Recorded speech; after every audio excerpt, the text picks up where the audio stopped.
En fait, ils croient que je suis en train de me radicaliser. Et sans vous mentir, je ne sais pas exactement ce que ça veut dire. Je sais que ça veut dire être vraiment à fond dans la religion et tout. Quoi, on n'a pas le droit de pratiquer notre religion? Ok, je m'appelle Tia, je suis née en 2000. Si quelqu'un me demande « Tu es quoi ?» Je dis « Je suis belge » et si on me demande ici, je vais dire que je suis marocaine. Je suis 50% et 50%.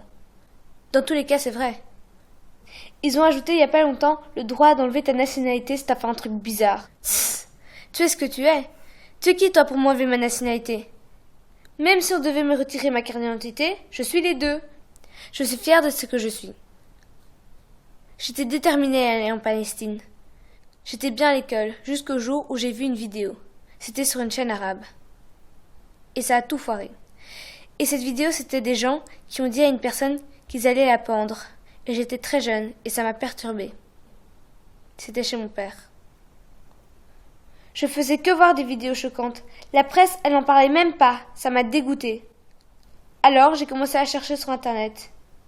Et un matin, j'en ai marre. J'ai pris mon sac de l'école, je l'ai vidé, je l'ai rempli avec des affaires, puis je suis partie. J'ai laissé la vie me guider, comme on dit. J'avais pas de plan. En gros, je suis partie sans mon cerveau. Mais si je pouvais donner ma vie pour arrêter cette guerre, je l'aurais fait depuis longtemps. Mais je ne serais qu'une victime de plus. Alors je me suis dit, et ma mère, elle va faire comment? En plus, il y avait une rumeur assez bizarre qui cause de moi à l'école. Je voulais aller en Syrie avec un type, rejoindre mon cousin, et tout ce tralala. Il s'achetait des histoires. Et je ne voulais vraiment pas que ma mère, elle reste comme ça. Du coup, je suis rentrée. Ils ont classé mon dossier en tant que terroriste. Ils me considèrent toujours comme une terroriste. Pendant le procès, ils m'ont vraiment considéré comme si je suis partie en Syrie et que je suis revenue.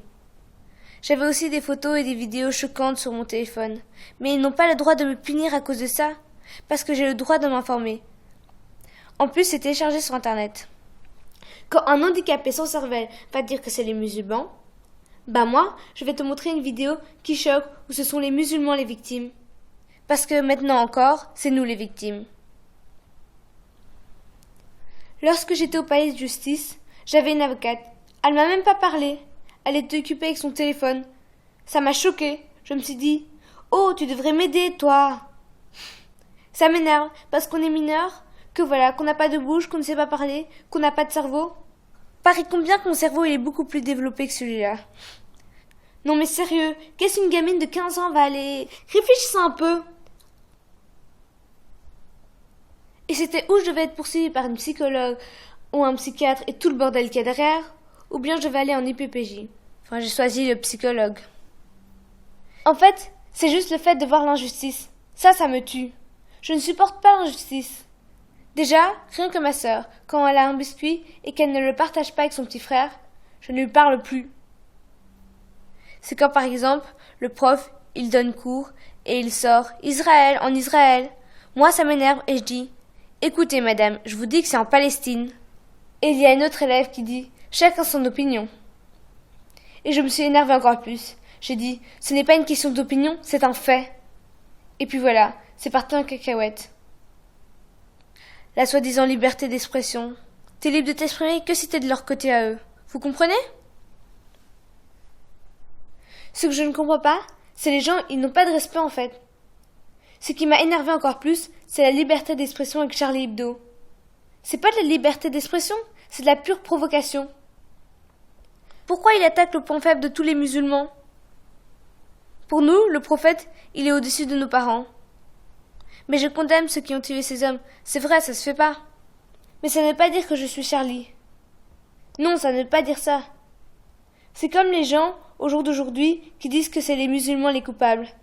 Non, ça n'a rien à voir avec la religion. Être musulman, c'est souhaiter le bien de tout le monde. C'est ça. L'islam, c'est une religion de paix, de douceur. Pourquoi les gens, ils le prennent aussi mal? Maintenant, si je n'étais plus en colère, je ne sais pas. Je serais vide. Je ne sais pas comment l'expliquer, en fait. J'ai grandi avec la colère. Ce serait très difficile de l'enlever. Allez, franchement, je ne sais pas ce que je ferais.